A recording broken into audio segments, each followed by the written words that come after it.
ఏం sir morning ఏం చేశారు? టిఫిన్ చేశాను. టిఫిన్ అంటున్నారు, ఏమైనా మంచి ఆరోగ్యం కోసమా లేకపోతే ఏమైనా సిక్స్ ప్యాక్ లాంటిది ఏమన్నా ట్రై చేస్తున్నారా? అట్టేం కాదు, చాక్లెట్స్ అన్నా ఇంట్రెస్ట్, బలపలన్నా ఇంట్రెస్ట్ కాబట్టి అది తిన్నాను. చాక్పీస్లు బలపాలంటున్నారు, టిఫిన్లు అవి ఉండవు కదా? ఉంటది. చాక్లెట్స్లు టిఫిన్ ఎందుకు ఉండవు? ఇప్పుడు టిఫిన్ అంటే చాక్లెట్స్లే కదా. నేను టిఫిన్ చేశాను.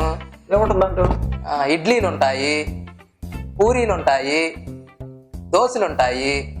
ఫస్ట్లో ఇడ్లీలు తినొచ్చు, ఫైనల్గా గారెలు తినొచ్చు. యా దట్ వన్ ఈజ్ చాక్లెట్స్లే కదా. చాక్పీస్లు బట్ అయితే మీరు చెప్పేది బలపాలు బంకమట్టి అంటున్నారు. బంకమట్టి మీన్స్ చాక్లెట్స్లే కదా. ఇప్పుడు మీరు చెప్పినట్టుగా ఇడ్లీలు ఉంటాయి, మీరు చెప్పినట్టుగా ఇవన్నీ కూడా ఉంటాయి, దాంతోపాటు చాక్లెట్స్లు కూడా ఉంటాయి కదా. లేదు సార్, ఉండవు. ఒకసారి మీరు ఏమైనా క్లారిఫికేషన్ చేసుకోండి. లేదు మీరు మర్చిపోయి ఉంటారు. చాక్లెట్స్ మాత్రం డెఫినెట్ గా ఉంటాయి. చాక్పీస్లు అంటే ఇడ్లీలు. చాక్లెట్స్లు క్యాలిక్యులేట్ కూడా చేయకుండా నేను 100 చాక్లెట్స్లు తినేవాడిని. అంటే 10th క్లాస్లో 100 చాక్పీస్లు? లేదు చైల్డ్హుడ్ నుండి. చైల్డ్హుడ్ నుండా?